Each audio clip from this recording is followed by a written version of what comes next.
સૌથી વધુ આ સ્ટેજમાં તે મહેનત કોની છે? આ લોકોની. સૌથી ઓછા પૈસા કોના છે? આમના. શું કરવા? અમે ખુદ આમના પૈસા ખાઈ જઈએ છીએ. અમારી ભૂખ જાય તો બિચારા સુખી થાય ને. અમારી ભૂખ જાતી નથી. હું આમના 40,000 રૂપિયા નક્કી કરું. કેટલા આપું? કેટલા? 25. 15 હું ખાઈ જાઉં. 25 આપું અને એમાંથી 10 ખાઈ જાય અને 15 જ આપે બિચારાને. 15માંથી 8 ખાઈ જાય અને 7 આપે. 7માંથી આ 4 ખાઈ જાય છે. આ મંદિરવાળાને 1500 આપે છે. આ બિચારા શું ખાય? અહીંયા કંઈ પડ્યું તો ખાય, પણ ખાય હોશિયાર નહીં. દુઃખની વાત છે. આ કેવું પડશે જીવનમાં. સત્ય ઘટના એવું છે. અમારા કલાકારનું શું છે ખબર છે? અમે ગમે આજે એક વાત ચોક્કસ કરી કે સાહેબ અમે તમને આનંદ કરાવવા માટે આવ્યા છીએ. ના બાપા ના, ધંધો કરવા આવ્યા છીએ. આનંદમાં ઘરે નો કરી આવ્યા શું લેવા આવી? ખોટીની વાત છે બધી. આ અમદાવાદ ત્યાં આનંદ કરવા આવી તમને એવું લાગે? અમે અમારે ભૂખ હાટું આવ્યા. ખોટી વાત છે. હું સાચું કહું, મને ખબર હોય.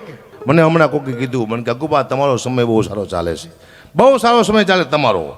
તમે એટલું ભેગું કરી લો તમારા પરિવાર માટે, તમારે કોઈની પાસે લાંબો હાથ ન કરવો પડે. બધું નહીં કરવું એટલું બધું ભેગું. કે કાં તું કયા જન્મમાં મારો એક પરિવાર હતો, મેં બહુ ભેગું કર્યું છે. હું મરી ગયો, મારી વાંહે બહુ રોયું છે, મને યાદ નથી. આ બીજો પરિવાર આવ્યો, અત્યારે હું બહુ ભેગું કરીને જઈશ. હું મરી જઈશ તો માયા માથા કૂટશે, મારા છોકરા રાડ્યું પાડશે, મને યાદ નહીં હોય. પછી બીજો પરિવાર આવશે. પરિવાર બદલે આપણે બેઠા છીએ એટલી ખબર પડે. ખાલી પરિવાર બદલે આપણે નોકરી કરવા જ આવ્યા, ખબર નહીં પછી શું લેવા આવ્યા છીએ. મને એમ થાય કે હું આ દુનિયામાં શું લેવા આવ્યો છું. હું ડાયરામાં જાઉં છું, પૈસા આવ્યા ઘરે આપી દઉં છું. વળી પાછો ડાયરામાં જાઉં છું, પૈસા આવ્યા ઘરે આપી દઉં છું. વળી પાછો ડાયરામાં જાઉં છું, પૈસા આવ્યા ઘરે આપી દઉં છું. હું તો ઘરે ખાતો નથી. બોલો, હું પૈસા ઘરે શું લેવા આપું મને ખબર નહીં પડતી. હું મજૂર છું, દાડીઓ છું, હું શું કોણ? આ દુનિયામાં શું લેવા આવ્યો? ખાલી પૈસા દેવા જ આવ્યો છું? નથી. હું તો નથી ખાધું પૈસા ઘરે. આ દુનિયામાં માણસ પોતાના માટે નહીં, મા માટે, બેન માટે, ભાઈ માટે, પતિ માટે, કોકના માટે આવે છે આ દુનિયામાં. મને એક ભાઈ કે અકુબા અમારા ઘરમાં પગલાં પાડો. મેં કીધું કેમ? એ કે અમારા ઘરમાં બરકત આવે. કીધું મારા પગલાં 40 વર્ષથી મારા ઘરમાં ફરે છે તો મારા ઘરમાં બરકત ન આવે? તમારો બાપ ટાઇલ્સ ઉડે રે, શું વાત કરો છો? દુનિયામાં હજી કોઈ એવો પગ બન્યો જ નથી કે તમારા ઘરમાં બરકત લાવી શકે. એક જ તમારા ઘરમાં 4 જ પગ એવા છે. એક તમારી દીકરી, એક તમારી માં, એક તમારી બેન ને ચોથી તમારી પત્ની. આ 4 જ તમારા ઘરમાં બરકત લાવી શકે. બાકી દુનિયામાં કોઈ એવો પગ જ પેદા થયો જ નથી તમારા ઘરમાં બરકત લાવી શકે. આ 4 ને હાચવો. બાકી જય સીતારામ હકાવાના પગલે તમારા ઘર બરકત આવે? શું વાત કરો? એવો પગ જ છે નહીં. કહો જય સીતારામ. હમણાંથી મારા ઘરમાં, મારા જીવનમાં એવી ઘટના એવું બને છે. મારા મામા છે, હું નાનો હતો ને ત્યારે બહુ લોટકો હતો, જાડિયો એવો હતો. જાડિયો એવો છું પણ બોલો વધારે લોટકો હતો.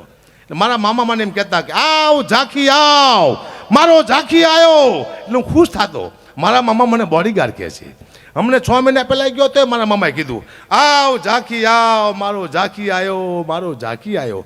હમણાં મેં 15 દી પહેલાં વાંચ્યું કાગવળીના બીજા ભાગમાં, ઝાંખી એટલે રાક્ષસ થાય. બોલો, મારા મામા મને 52 વર્ષથી રાક્ષસ કે. અત્યારે ખબર પડી ઝાંખી. ખબર ન પડતી. આની ખબર કોણ છે? દુઃખની વાત છે પણ કરવી પડશે. જીવનમાં આનંદ કરો, બાકી જાય સીતારામ કશું છે નહીં. કારણ કે હું 30માં પ્રોગ્રામ બંધ કરી દેવાનો છું. હું બોલ્યા પછી પડતો નથી. 31માં આમતા પ્રોગ્રામ બંધ થઈ જવાના છે. શું કરવા? AI આવે છે ખતરનાક. મારા જેવો એક રોબોટ આવશે, સેમ ટુ સેમ. મારા દીકરો મારા જેવું જ બોલશે અને ખાલી 1500 રૂપિયા જ લેશે. તો તમે મને લાવશો કે રોબોટને લાવશો? સાગરદાન ઘટી જવું છે, રોબોટ આવશે એવું જ ગાય છે. મારા દીકરો સાચું ગાય છે, ખાલી 700 રૂપિયામાં આવશે. તમે સાગરદાન લાવશો કે મને હશે? ગયો ચા છે ને આની પેટી ચા જવાનો પેટી ના હે એવું કોઈ છે નહીં. હમણાં શાબાશ બેટા, હમણાં એને મારી ગેરંટી આપી હતી પ્રોગ્રામમાં. હકાબાની ગેરંટી આપું છું, મજા આવશે જ તે. પછી એની ગેરંટી નથી આપતો. બોલો, મારી આપે છે. આ તો દુઃખની વાત કહેવાય. ગેરંટી નહીં આપવી જોઈએ. કંઈ વાંધો નહીં. જીવનમાં આનંદ કરો, બાકી જાય સીતારામ કશું છે નહીં. મને ખબર પડી જઈશ આવ્યા છે ને 10 મિનિટ, 5 મિનિટ કે 2 મિનિટ પછી શું થવાનું ખબર નથી. આંખ બંધ થઈ હારી ખુલશે કે નહીં ખુલે ખબર નથી. શ્વાસ અંદર ગયો પાછો આવશે કે નહીં આવે ખબર નથી. અને 50 વર્ષ પહેલાંનું આપણે વિચારીએ છીએ ખોટી વાત છે. પણ મને ખબર છે મારે ટાઈમ ઓછો લેવાનો. શું લેવા? કલાકારો અહીંયા બેઠા છે. કલાકારો છે ને આપણો ખરાબ દેવાયાથી આપણો વારો ન આવે ને એટલે કે મારા દીકરો એક ધારો મેળ્યો લાંબા વારને જલ્દીનો અવાજ બેસી જાય, એ ફેલ હોય છે. આવું થતું હોય કારણ કે હું મારો વારો આવતો 5 વાગે, તારે હું આવું કરતો, શ્રાપ દેતો ભાઈ બેઠો બેઠો. મારો વારો વહેલો 5 વાગે આવતો તો કોઈ ન હોય, હું એકલો જ હોય. પાછું રજૂ કરતા હકાપકડી આવ્યા છે, ઉગતા કલાકાર છે. એને હવે આપણી સાંભળી વહેલો 5 વાગે. તારે હું કહેતો હતો કે ઉગતા કલાકારને દી ઉઈ ગયો અમુકો તમારો બાપ બાથમી જાય છે, પણ હું ઉઈગો ઉગે એને કોઈ ના પગે. જય માતાજી.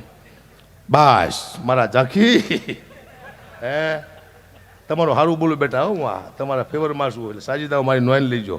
કલાકાર તો લઈ લે પૈસા કા. કારણ કે કેવું છે અમારી ટેવ છે કલાકારને ઘડીક થાય ને એમ કંઈક તાળી પાડો તમારે તાળી પાડવાની, વળી પાસે એમ કંઈક હાથ ઊંચા કરો તમારે હાથ ઊંચા કરવાના, વળી એમ કંઈક મોબાઈલની લાઇટ ચાલુ કરો તમારે મોબાઈલની લાઇટ ચાલુ કરવાની. તમને ખબર ન પડે તમે ડાયરેમાં આવ્યો કે દાડી આવ્યા છો. એટલે હારો કલાકાર તમે પૈસા લો, તમે હાથ ઊંચા કોકને શું લેવો કરાવો, પણ અમે ટેવ પડી જાય છે, કરાવવા જ પડે કે અમે મરી જઈએ ઘરે જઈને. આ આનંદ છે, બાકી કઈ શું છે જીવનમાં એમ. પણ આ તમે બેઠા હોય સંસ્કૃતિ છે, એમાં મા બેન ભાઈ આખી આખો પરિવાર સાંભળ્યો કે એવું કોઈ સંસ્કૃતિ શાંતિ હોય તો આ ડાયરો. અને આપણા ઘરમાં ટીવી છે, વિકૃતિ છે. આપણી દીકરી ટીવી જોતી હોય તો બાપ ઊભો થઈ જાય છે, બહેન ટીવી જોતી હોય તો ભાઈ ઊભો થઈ જાય. શું લેવા એક પણ એવો સીન એવું નથી આવતો કે આખી આખું પરિવાર આપણે બહેન ટીવી જોઈ શકીએ. માત્ર ને માત્ર કોઈ સંસ્કૃતિ શાંતિ હોય સંતવાણી ડાયરો છે, આમાં આપણે આખું પરિવાર સાંભળી શકીએ. હું આનંદ કરું છું, આ બધા જોક કલાકારના જોક્સ કહું છું એ મજાકમાં લઈ લે વાંધો ના આવતો, પણ કલાકારનું કોઈ ખરાબ બોલે ત્યારે હું જ ઊભો છું. હાફસાનો હમણાં જ બોલ્યા હતા કલાકારને કોઈ ભેગા આવી દઈને વહી ગયા, કોઈ બોલ્યા હતા આપણે ઉલીને પડ્યા. મેં તો ભાઈ બોલશે પણ મારા દેખાય કોઈ બોલ્યા નહીં. પછી તું આ ધંધો કરવા જેવો છે નહીં.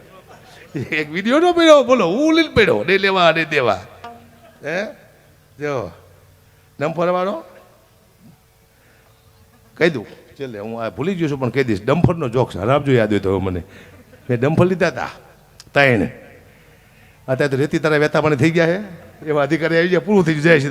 એ સુરંગ જિલ્લો ચર્ચા કરે ને ઓલો ધૂપ બેઠો હોય રેતી તારા વેતા પાડી. હા મેં 3 ડમ્ફર લીધા હતા. આપણો ધંધો જે ન આવડે ને ધંધો નહીં કરવાનો. મેં ભૂલથી લીધા હતા અને કોકના હારે ભાગ રાખ્યો. ઘડીક થાય ટાયર વયા જાય, ઘડીક થાય ને ઘેર વયા જાય, ઘડીક થાય ને પાટા વયા જાય, આપણા આટા વયા જાય ખબર ન પડે શું થાય સારું જીવનમાં. તાના ડમ્ફરના મેં બંધ કર્યા જવો. પણ સંસ્કૃતિનું સાનિધ્ય હોય તો આ પણ આમાંય હવે ધીમે ધીમે બધું બદલાવાનું છે. દુહા ચંદ લોકગીત રાહડા આપણા લોકગીત પહેલાં કેવા હતા અને કેવા થઈ ગયા છે, હિન્દી ગીત કેવા હતા કેવા થઈ ગયા છે, રાહડા કેવા હતા કેવા બની ગયા છે. એક તમને ઝલક આપું કે આપણા લોકગીત કેવા હતા શબ્દ સમજાતા અને અત્યારે લોકગીત કેવા આવી ગયા. એક લાઈન સંભળાવું કેવા લોકગીત હતા આપણા. હે તમારા દાલડાને વારો મારા રે હમ માનો જે રે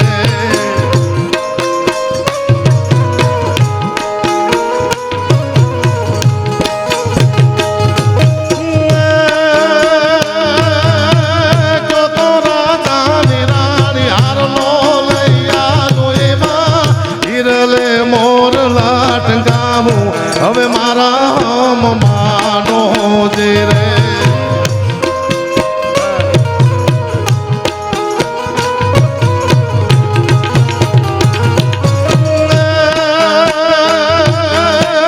હીરા મોતીને મારે સુરે કરવાને મને ચુંદડી ઓઢવાની ઘડિયા મારા રે હમ માનો જે રે. તમારા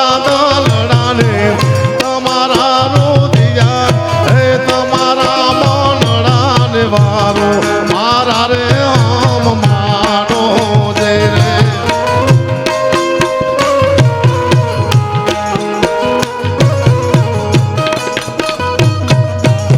આ શબ્દ સમજાતા શું કહેવા માંગે છે. આ લોકગીત આવ્યા ત્યાં સુધી આપણે સમજાણું લોકગીત બદલાણા. હમણાં એક નવું આવ્યું તમે બધા સાંભળ્યું છે, શિફ્ટ મોટર કાર ગાડી અમે તો ફરવાના હતા, હપ્તા કોણ તમારા બાપ ભરવાના.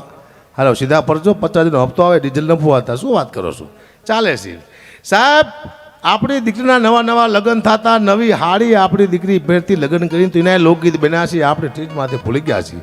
આપણી દીકરી નવા લગ્ન કરતી પહેલાં નવી હાડી પહેરતો કેવા ગીત ગાતી કે હું તો લેરજુ રે ઓઢી પાણી લાની શરીર એ હું તો લેરજુ રે ઓઢી પાણી લાની શરીર. મને પૂછે આકા નગર ના લોક યા તું કોનું રે લીધે લૂછે લેરિયું રે. એ મારા સસરાજી નું લીધે લેરિયું રે. એ મારા સસરાજી નું લીધે લેરિયું રે. મારી સાસુજીએ પાડી રૂડી ભાત રૂડી बात